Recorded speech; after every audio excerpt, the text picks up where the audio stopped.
Hi guys, माझ्या आईचा आज वाढदिवस आहे आणि तिला फार कमी गोड पदार्थ गोड गोष्टी आवडतात खाण्यात. So one of them is रसगुल्ले आणि म्हणूनच मी आज रसगुल्ले तयार करायचा प्रयत्न करते आहे. तर इकडे दूध जे आहे ते मी बॉईल केलं आहे आणि त्यात थोडा लेमन ज्यूस घातला आणि थोडंसं विनेगर ऑल्सो, म्हणजे मग ते पाणी सेपरेट होईल आणि मग आता ह्याचं पनीर होईल. तर मी हे गार व्हायला थांबली आहे. त्यानंतर मग ह्याच्यात मी गाळून घेणार फटाके तर मी गाळून घेणार आणि मग त्यानंतर पनीर जे येतं या क्लॉथमध्ये त्याचं एक हे करणार, काय म्हणतात त्याला, आय फॉरगॉट. एनिवेज, पण बेसिकली ते मी याच्यात बंद करून ठेवणार 1 तासासाठी. चक्का. तर ते झाकल्यानंतर मग मला पाक वगैरे शुगर सिरप वगैरे करायचं आहे. सो ते अजून पुढचं आहे. So will come to that later. आत्ता मी हे गार व्हायला थांबले. See you guys after some time.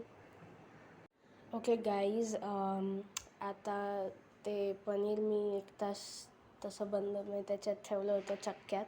त्यानंतर काढलं, मस्तपैकी कणिक मळली आणि ना मी गोळे करून ठेवलेत, झाकलेत. आणि हा साखरेचा पाक केलेला आहे, शुगर सिरप आहे.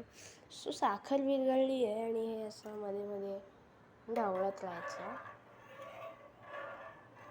आता त्याला उकळी यायला मी थांबले, म्हणजे उकळी आली ना की हे सगळे पनीर बॉल्स आपण ह्याच्यात सोडायचे आणि मग त्याचे रसगुल्ले होणार.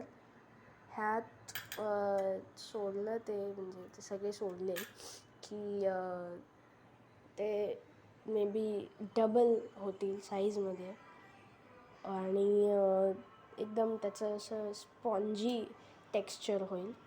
सो लेट्स होप चांगले होतील.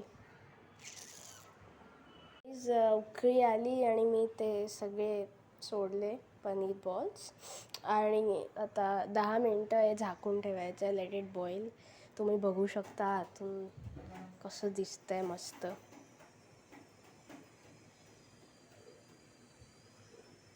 आणि त्याची साईज वाढती आहे, डबल होईल जसं मी म्हटलं होतं. Guys, finally made it. Now let's see my mom's reaction after testing. So आई, तुला रसगुल्ला कसा वाटला टेस्ट करून? अगदी मस्त. आणि मला कमी गोड आवडतं, तसंच बेताचं गोड. आणि फर्स्ट टाईम तू प्रयत्न केलास पहिल्यांदाच, तर एकदम मस्त. आणि असं नवनवीन काहीतरी तू करत राहा पुढे सुद्धा, म्हणजे मला पण छान छान खायला मिळेल. ये, आईकडून अप्रूव्ह झालं आहे. Happy birthday once again. Thank you.